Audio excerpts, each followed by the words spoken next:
நான் வந்து 25 வருஷமாக கல்லூரியில் வந்து பேராசிரியராக பணி செஞ்சிட்ருக்கேன். திடீர்னு ஒரு தாட்டு காலையில், நாங்கள் படிக்கிற காலத்துலலாம் வந்து டீச்சர்ஸ் எல்லாம் நம்ம பார்த்தோம் அப்படின்னு சொன்னால் இமீடியட்டாக குட் மார்னிங் மேம் விஷ் பண்ணுறது. ஆனால் இப்போது சமீப காலமாக பார்க்கும்போது வந்து மாணவிகள் நம்மளை காலையில் பார்த்தா கூட அவங்கள பார்த்தா கூட அவங்க பார்க்குறதே கிடையாது. அவங்க விஷ் பண்ணுவாங்களா அப்படின்னு நம்ம எக்ஸ்பெக்ட் பண்ணுறோம். ஒருத்தர் 2 பேர் அந்த மாதிரி விஷ் பண்ணுறது உண்டு. ஸோ ஏன் இந்த மாதிரியான ஒரு மைண்ட் செட் அப்படின்றத வந்து நான் நிறைய நாள் யோசித்தது உண்டு.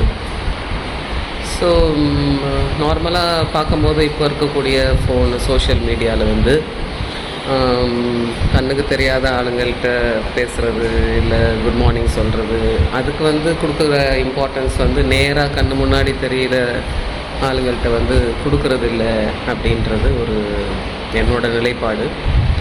ஸோ அந்த மாதிரி பார்க்கும்போது வந்து இவங்களுடைய சிந்தனைகள் வந்து எப்படி இருக்குது அப்படின்றது தெரியல.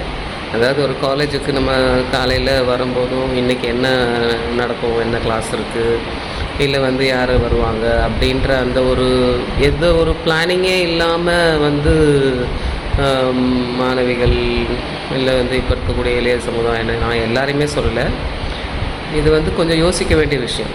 இதை வந்து பேராசிரியர்களாக நாங்கள் வந்து கிளாஸில் வந்து பேசுகிறது உண்டு.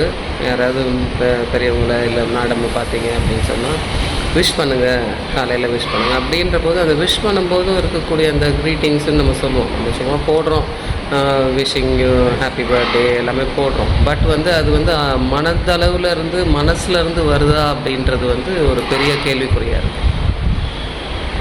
ஸோ இது வந்து நிறைய பேராசிரியர்கள் இப்போ எனக்கு இருக்கக்கூடிய ஃப்ரெண்ட்ஸும் வந்து அவங்களும் ஃபீல் பண்ணுறாங்க. பட் இதை வந்து இந்த இளைய சமுதாயத்தினர் வந்து கொஞ்சம் வந்து சிந்திச்சு பார்க்கலாம். ஸோ அவங்களுக்கு பேராசிரியர்கள் டீச்சர்ஸும் வந்து அவங்க பேரண்ட்ஸ் மாதிரி தானே. ஸோ அந்த மாதிரி 1-to-1 இது இருக்கும்போது காலையில் ஒருத்தவங்களை பார்த்து க்ரீட் பண்ணி சிரிக்கிறோம் அப்படின்றது போது வந்து அவங்களுக்கு வந்து அது ஞாபகம் இருக்கும், அந்த நாள் பூரா நல்லாயிருக்கும், மாணவிகளுக்கும் நல்லாயிருக்கும். எப்போவுமே கையில் தலையை குனிஞ்சிக்கிட்டு ஃபோனை பார்த்துக்கிட்டே வர்றதுக்கு காலேஜுக்குள்ளே வரும்போது கூட அந்த ஃபோனோடே தான் வருது.